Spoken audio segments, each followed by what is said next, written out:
Deanna Stevens stood in the grand foyer of her mother's Hamptons mansion, her heels clicking against the marble floor as she approached the wheelchair-bound figure by the window. Sunlight streamed through the floor-to-ceiling windows, casting a harsh spotlight on Victoria Stevens, the woman who had built Stevens Technologies from a garage startup into a $50 billion empire. Now, that same formidable woman sat slumped in her wheelchair, her once sharp eyes vacant as she stared out at the manicured garden she could no longer tend to. "How the mighty have fallen," Diana whispered under her breath, a mixture of pity and bitter satisfaction coursing through her veins. 3 months ago, everything had been different. Victoria Stevens had been the toast of Wall Street, having just secured a revolutionary AI partnership that sent Stevens Technologies stock soaring. Deanna could still recall the headlines: "Tech Queen Victoria Stevens revolutionizes AI industry once again." That same evening, while racing to another board meeting, Victoria's driver had swerved to avoid a drunk driver. The resulting crash sent her luxury sedan rolling down an embankment, but Deanna had received the call at 3 a.m. "Mrs. Diana, your mother's been in an accident." Those words should have filled her with dread, but instead she'd felt nothing. Years of emotional distance had left their mark. She'd gone through the motions, rushing to the hospital, speaking with doctors, handling press statements. But watching her mother emerge from surgery, learning that the impact had left Victoria deaf and partially paralyzed from the waist down, Diana couldn't summon the grief a daughter should feel. Before the accident, their relationship had been a carefully choreographed dance of corporate pleasantries and forced Sunday dinners. Victoria had always been more CEO than mother. Board meetings took precedence over school plays, quarterly reports trumped birthday parties, and conference calls interrupted every attempt at meaningful conversation. Deanna had grown up in the shadow of Stevens Technologies, raised by a rotating cast of nannies, while her mother built an empire. The only bright spot in their strained family dynamic was Marcus, Diana's 12-year-old son. Despite Diana's attempts to limit their interaction, the boy had somehow formed a genuine bond with his grandmother. Victoria showed a tenderness with Marcus that Diana had never experienced herself, attending his science fairs, teaching him chess, actually listening when he spoke about his dreams. Each display of grandmotherly affection was like a knife twisting in Diana's heart, a reminder of what she'd been denied. Now, watching her mother's helpless form in the wheelchair, Diana felt the weight of their shared history pressing down on her. The company was finally hers to run, the position she'd spent her entire life preparing for, but the victory felt hollow. Victoria's silence was no longer a choice but a prison, and her physical weakness stirred something dark in Diana's heart. After years of feeling small in her mother's presence, the power had shifted. The question was, what would she do with it? Mother Diana called out, knowing Victoria couldn't hear her. "The board meeting starts in an hour. I'll have Thomas bring the car around." She watched her mother's lack of response, feeling the familiar surge of resentment rise in her chest. Even in silence, Victoria Stevens had a way of making her daughter feel invisible. The Stevens Technologies boardroom fell silent as Diana took her place at the head of the table. Her mother's empty chair, now her chair, felt like a throne she'd waited a lifetime to claim. The morning sun reflected off the glass walls, casting her shadow long across the polished mahogany surface. "Ladies and gentlemen," Diana began, her voice steady and commanding, "the transition period is over. While we all wish my mother a continued recovery, Stevens Technologies requires decisive leadership to maintain our market position." She paused, savoring the moment. "I assure you, under my direction, we'll not only maintain but exceed our previous benchmarks." Back at the mansion, Victoria struggled through another frustrating physical therapy session. Her therapist, Sarah, tried to guide her through simple leg exercises, but Victoria's frustration was evident in her trembling hands as she gripped the parallel bars. A notepad lay nearby, her primary means of communication, now filled with angry scribbles about her progress being too slow. But the mansion staff watched the daily drama unfold with growing unease. Mrs. Stevens, once so commanding and precise in her instructions, now relied on written notes and gestures. But it was the changing dynamic with her daughter that truly troubled them. "Have you seen how Miss Diana speaks to her mother, Martha?" the head housekeeper whispered to Thomas, the chauffeur, one afternoon. "As if Mrs. Stevens is a burden, not a person." Thomas nodded grimly. Yesterday, when Mrs. Stevens spilled her tea because her hands were shaking, Miss Diana. She just stood there, watching her mother struggle to clean it up. Didn't offer to help, just made some comment about learning to adapt. The only light in Victoria's new world was Marcus. The boy visited his grandmother daily after school, his backpack always bulging with new books about sign language or the latest tech gadgets he wanted to show her. On this particular afternoon, he burst into her sitting room, waving his tablet excitedly.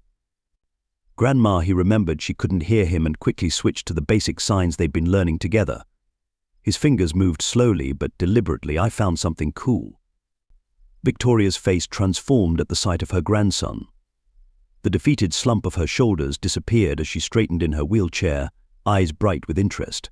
Marcus settled beside her, showing her a new app he'd discovered that could translate speech to text in real time.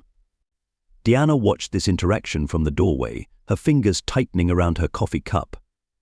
The sight of her mother's genuine smile, something she'd rarely seen directed at herself, made her stomach churn with buried resentment.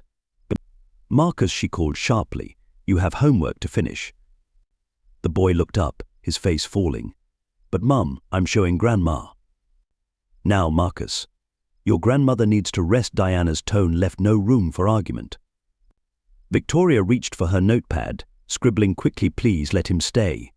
We're making progress with communication." Diana read the note and laughed, the sound sharp and cruel. "Communication. That's rich coming from you, Mother. Where was this interest in communication when I was his age?" The staff member organizing Victoria's medications in the corner pretended not to hear, but her hands trembled as she counted pills. These scenes had become increasingly common over the past weeks.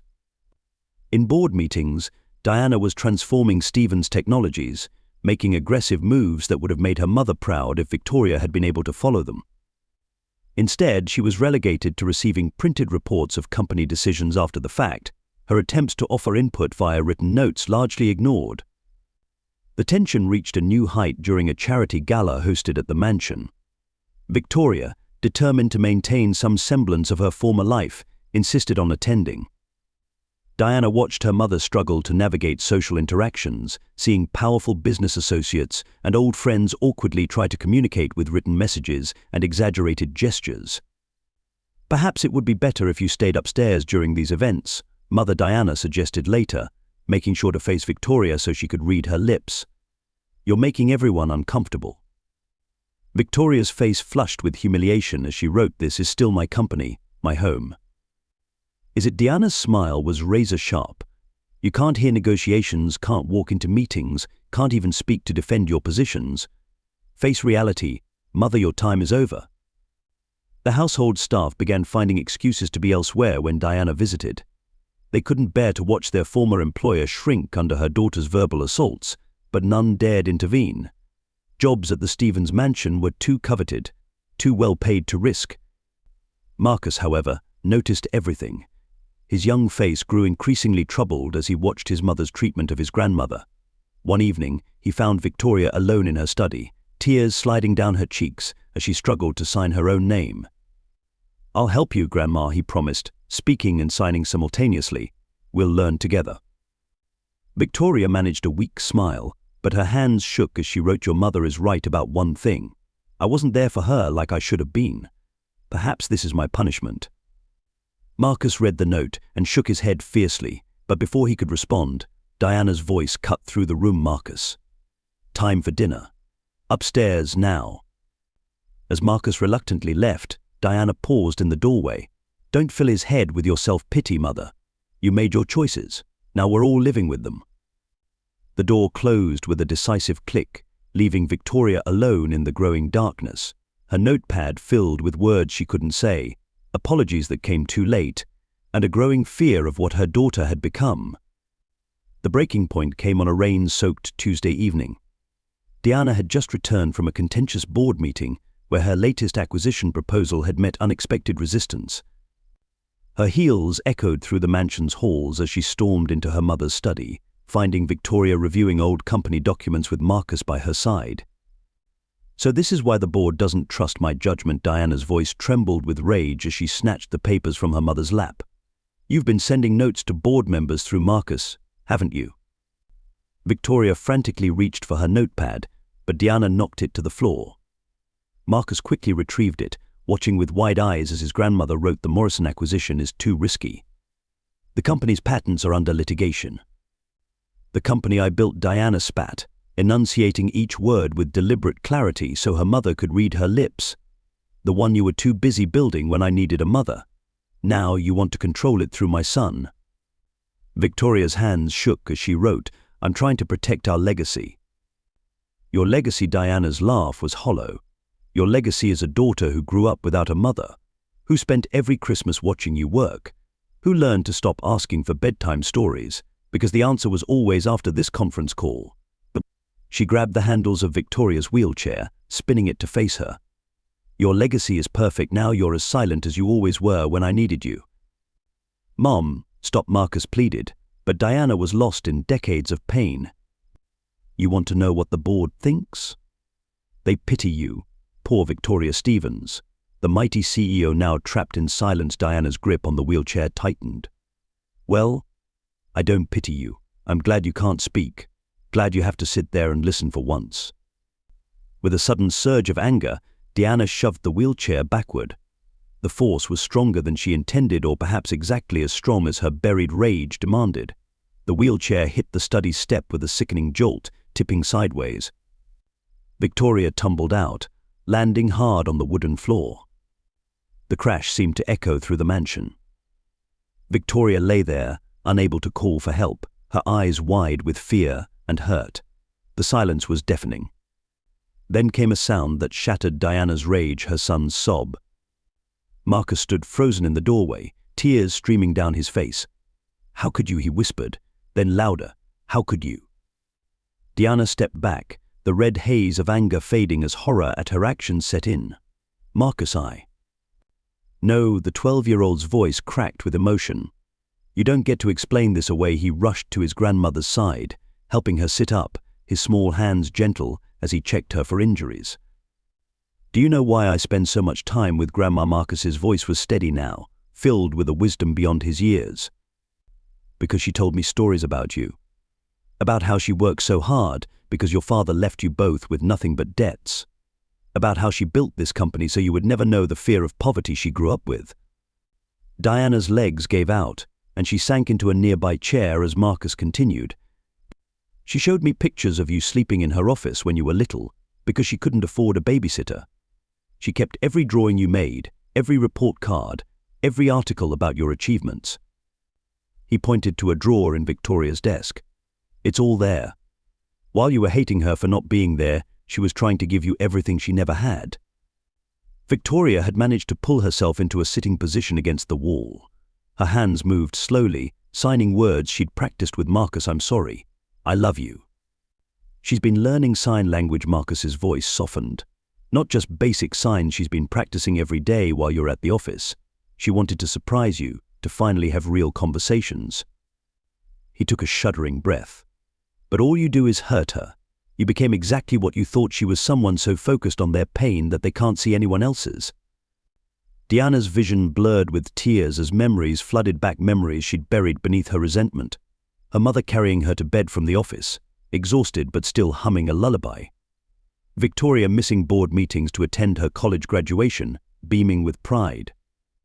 The day Diana announced her pregnancy, how her mother had hugged her and whispered, "You'll never face this alone like I did." I was 8 when I asked her why she works so much. Marcus said quietly. You know what she told me? She said, everything I built was for your mother. I thought if I could give her a secure future, it would make up for all the times I couldn't be there. I was wrong, but I didn't know how to fix it. Sometimes love isn't enough if you show it the wrong way. Martha, the housekeeper, appeared in the doorway, gasping at the scene. Should I call an ambulance, Master Marcus? No, Diana found her voice at last, moving to her mother's side. I'll take her to the hospital myself. She reached for Victoria's hand, meeting her mother's eyes. If you'll let me. Victoria's grip was fierce as she squeezed her daughter's hand, her other hand signing a shaky but clear always. In the quiet of the hospital waiting room, while Victoria underwent precautionary x-rays, Marcus pulled out his tablet. Mum, there's something you need to see. His voice was gentle but firm, reminiscent of how she used to comfort him after nightmares. I found these in Grandma's private server last week. The screen flickered to life with footage from what appeared to be a security camera. The time stamp read December 24th, 1995. Diana recognized her mother's old office, much smaller than her current executive suite. A young Victoria sat at a desk cluttered with papers, while a small girl, Diana herself, barely 5 years old, slept on a worn couch nearby. "Watch," Marcus whispered. In the video, Victoria stood, stretching after what had clearly been hours of work. She moved to cover little Diana with a blanket, then returned to her desk. The audio was grainy but clear enough. "Just a few more contracts," sweetheart Victoria murmured to her sleeping daughter. "Once we land this deal, we'll have a real Christmas next year. With a tree in our own house, not this office. I promise." Diana's throat tightened as Marcus swiped to another video, dated 3 years later. This time, Victoria was arguing on the phone while simultaneously helping a young Diana with homework. "No, I won't accept those terms." Victoria's voice was steel. "My daughter needs braces, and I'm not signing away our patent rights for a quick cash injection. Find another way to satisfy the investors." She covered the mouthpiece to whisper an explanation about fractions to Diana, never missing a beat in either conversation. More videos followed Victoria declining a lucrative merger that would have required relocating to London. Diana's friends are here, her school is here. Victoria sleeping at her desk with spreadsheets as a pillow. Victoria practicing Diana's valedictorian speech by herself after everyone had left the office, tears of pride streaming down her face. Grandma didn't know these security videos were archived, Marcus explained softly. The audit manager saved them before the system upgrade. He gave them to me because he hesitated, because he thought you should know the whole story. Diana watched, transfixed, as years of her childhood played out from this new perspective. Each video revealed moments she'd never seen, decisions she'd never understood. The mother she'd remembered as absent was actually always there, operating in the periphery, making choices that prioritized Diana's future over her own comfort. "There's one more," Marcus said, pulling up a final video from just 2 months before the accident. Victoria sat in her executive office, speaking to her assistant. "Cancel my meeting with the Singapore investors," Victoria was saying. "Diana's presenting her first acquisition proposal to the board that day. I want to watch from the observation room. But Ms. Stevens, this meeting has been scheduled for months. My daughter is ready to take her place in this company." Victoria's voice filled with emotion. "Everything I've built, every sacrifice I've made, was to give her a foundation strong enough to build her own dreams on. I won't miss this moment." The video ended, and Diana sat in stunned silence, tears flowing freely now. All these years, she'd interpreted her mother's actions through the lens of abandonment, never considering there might be another perspective. "You know what I think," Marcus said, taking his mother's hand. "Grandma didn't know how to be both the mother she wanted to be and the mother you needed. She chose to be the mother who could give you a future, even if it meant you might not understand her love until much later." But Diana looked at her son in amazement. "When did you get so wise?" "I learned from both of you," he smiled. "Grandma taught me that love sometimes means making hard choices. You taught me that hurt can blind us to the love that's right in front of us, but you also taught me that it's never too late to open our eyes." Just then, a nurse appeared with Victoria in a wheelchair. There were no new injuries, just some bruising. Victoria looked apprehensive as Diana approached, but her expression shifted to surprise when her daughter knelt before her wheelchair. Diana's hands moved slowly, clumsily, in the sign she'd secretly been practicing. "I'm sorry. I understand now." Victoria's eyes filled with tears as she reached for her notepad, but Diana stopped her. "No, Mum," she said, making sure her mother could read her lips. "I need to learn your language now. We've spent too many years not hearing each other. Marcus will teach us both. Together." The next few months brought profound changes to the Stevens household. Diana arranged for the mansion's library to be converted into a rehabilitation space, complete with physical therapy equipment and a dedicated area for sign language practice. Every evening, after board meetings and business calls, she would join her mother and Marcus for their signing sessions.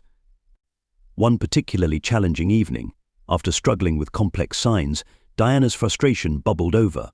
But this time, instead of lashing out, she paused, took a deep breath, and wrote in the journal her therapist had recommended.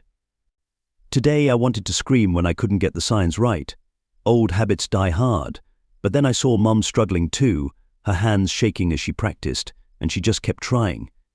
Maybe that's where my persistence comes from, the part of her I never wanted to acknowledge in myself. Victoria noticed her daughter's moment of frustration and slowly signed, small steps, like building company. Time and patience, her movements were deliberate, each sign carefully formed. Diana couldn't help but smile. At the business metaphor, some things never changed. The breakthrough came during a late-night conversation in Victoria's study. Diana had found her mother reviewing old company photos, including one from the day Stevens Technologies went public. I remember that day Diana signed, her movements becoming more fluid with practice. I was angry because you missed my piano recital for the bell-ringing ceremony. Victoria's hands trembled slightly as she responded, hardest choice. Wanted to be there, but the IPO meant your future was secure. I understand now, Diana signed, then spoke aloud for herself, but I think we both lost something precious in all those choices. The next morning, Diana called an emergency board meeting. Standing in the same room where she'd once relished taking control, she now felt a different kind of strength. Ladies and gentlemen, she began, her mother sitting beside her. I'm stepping down as CEO. The room erupted in murmurs, but Diana raised her hand for silence. Stevens Technologies needs a leader who understands that success isn't just about growth and acquisitions. My mother built this company to secure a future, not just financial security, but a future where families don't have to choose between success and connection. She turned to Victoria, signing as she spoke, which is why I'm proposing a new structure. I'll take the role of operations director, focusing on our family first initiative, and I'm creating a new position of executive advisor, which my mother has agreed to fill. Victoria's eyes widened in surprise as Diana continued, her experience is invaluable. And her current challenges give us a unique opportunity to make Stevens Technologies a leader in accessible technology. We'll be launching a new division focused on developing communications tools for the differently abled. The board's response was unanimously positive. That evening, as the 3 generations of Stevens women and Marcus sat in the garden, Victoria wrote something on her tablet and handed it to Diana. You're not stepping down, you're stepping forward. Diana smiled, showing the note to Marcus, who was already working on his tablet, designing a prototype app for real-time sign language translation.